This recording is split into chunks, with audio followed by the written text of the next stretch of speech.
itu disepakati menjadi satu nama, misalnya nama kampung itu jadi Kampung Ampaning, jadi nama pohon kayu ampaning di Kuala Sungainya. Sedangkan masyarakat adat Dayak pertama datang di Ampaning ini diperkirakan tahun 1919.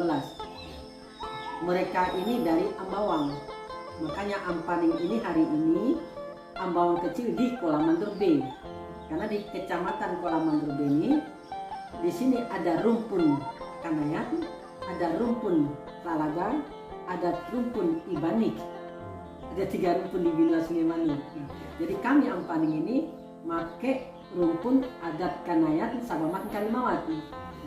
Latar belakangnya, sejarahnya, mereka ini Dayak dari sini, dari Lumut Perang Lamoana, dari Landa. Diperkirakan tahun 1668. Kemudian Pontianak berdiri 1771. Mereka yang dari Ambawang ini dulu dari Bingkuang, kampung Bingkuang atau namanya Timawak Angus. Mereka ini ada sekitar 9 orang dibawa di kerajaan. Nah, itulah salah satunya mengusir Bintianak yang sekarang diberi nama Pontianak, itu nama hantu kuntilanak. Bahasa Dayak Bintianak, bahasa Cina Kuncien. Nah, yang kemudian oleh kerajaan Pontianak, Sultan di Pontianak dengan ritual-ritual adatnya, terutama Bugis, nah yang pakai meriam, itu yang masjid Jame, bentuknya kota Pontianak. Ambawang udah ada sebelum Pontianak. Lalu kami merasa terpanggil, bahasa kasarnya nyosor timawak itu. Nah, buka parit Ampaning Malahia zaman bapak saya Pak Ahmad Mas Adam Tekot itu. Dan orang Dayak ketika membuka lahan harus ada namanya nyimak tanah, potong babi, potong anjing, potong ayam. Yang hari ini wilayah kelola masyarakat adat Ampaning Malahia ini ada Padagi. Kebetulan diberi nama Padagi Ne Antanik, salah satu tokoh dari yang membuka Ambawang. Ya, Ini pun masuk melalui bahasa kami itu ilamat kepada orang-orang yang mengerti tentang membaca ilamat itu. Sehingga kami di sana kan dibuat Ampago, diberi nama Ne Antanik, makanya di sebelah Padagi Ne Antanik.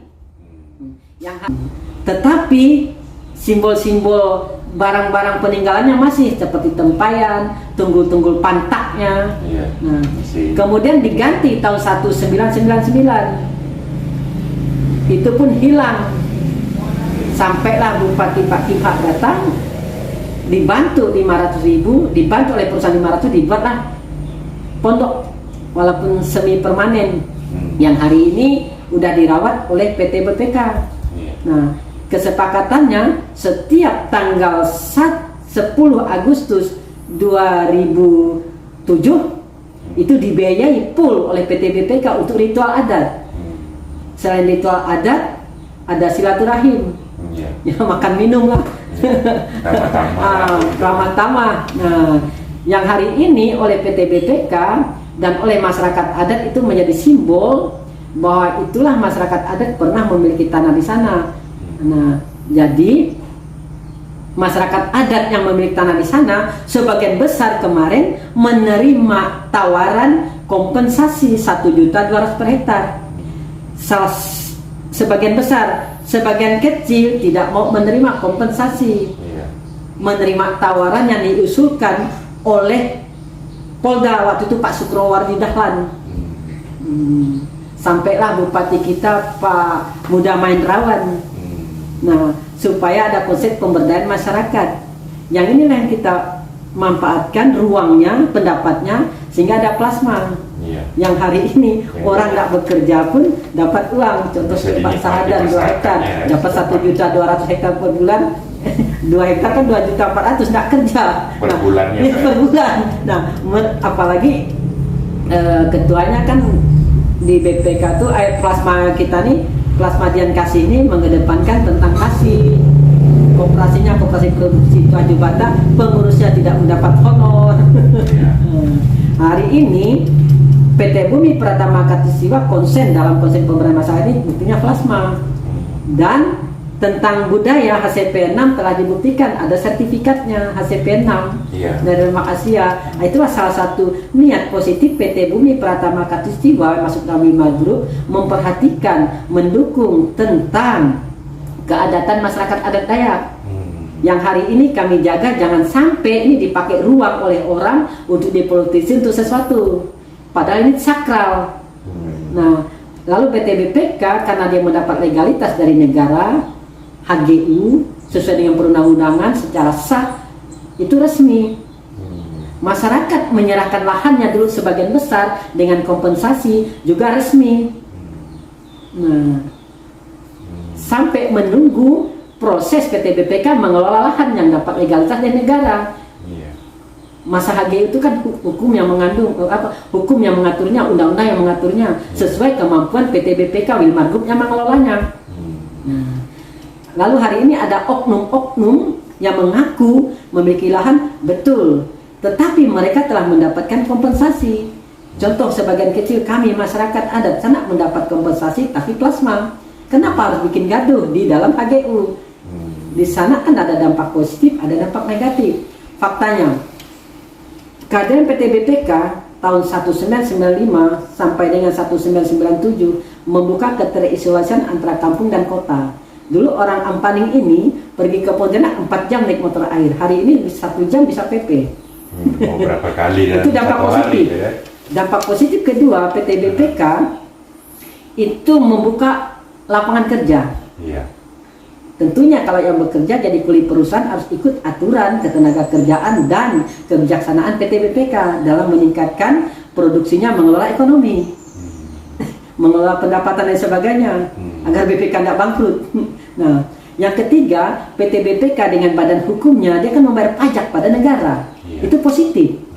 Berapa triliun? Ada pajak kendaraan, ada pajak kendaraan berat, ada pajak bla bla bla. Nah, inilah yang tidak diketahui masyarakat. Kalau hal ini saya sebagai masyarakat awam, kita harus mengetahui ini. Nah, kemudian pendekatan-pendekatan yang lain, perusahaan ini menggunakan CSR, yang walaupun biasanya kurang tepat sasaran, dimanfaatkan oleh undang-undang yang tidak bertanggung jawab misalnya. Nah, tapi dah ada. Nah, inilah salah satu cara dulu yang disampaikan oleh Pak Sukrawali Dahlan, Kapolda Kalbar, supaya ada pendekatan sosial. Nah, kalau ada hari ini siapapun dia yang tidak mau didekati dengan pendekatan sosial, tentu pendekatan hukum. Saya setuju. Apalagi saya selaku timbang membina Sungai Manur. Ini adat dalam tradisi Dayak pun mengedepankan hukum itu sebagai masyarakat justice people harus mengedepankan hukum. Nah, karena hukum itu tidak bagimu. Nah, kalau musyawarah tidak tercapai, nah, itu ada peradilan adat. Kalau orang adat tidak bisa dengan cara masyarakat peradilan adat, tentu pengadilan negara. Nah, maka yang diambil oleh PT BPK itu cara penyelesaian mengelola konfliknya dengan pendekatan hukum. Saya setuju kalau tidak mau pendekatan sosial. Nah, karena PT BPK juga dalam mengelola lahan tersebut tahun 1995 sampai dengan hari ini misalnya kan dengan legalitas.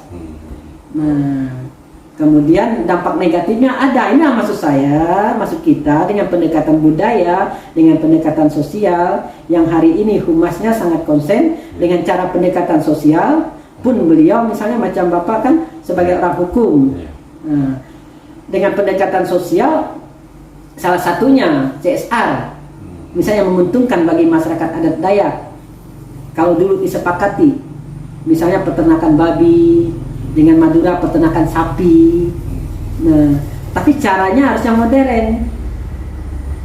Nah, misalnya kalau saya tawarkan misalnya tentang sapi, macam mana memelihara rumput gajah, untuk pakannya, cara penjualannya. Kebetulan saya pernah studi banding kemarin di Palangkaraya tentang korban lahan 1 juta hektar. Dr. Ruka di sana bagaimana yang pendekatan sosial mengelola konflik.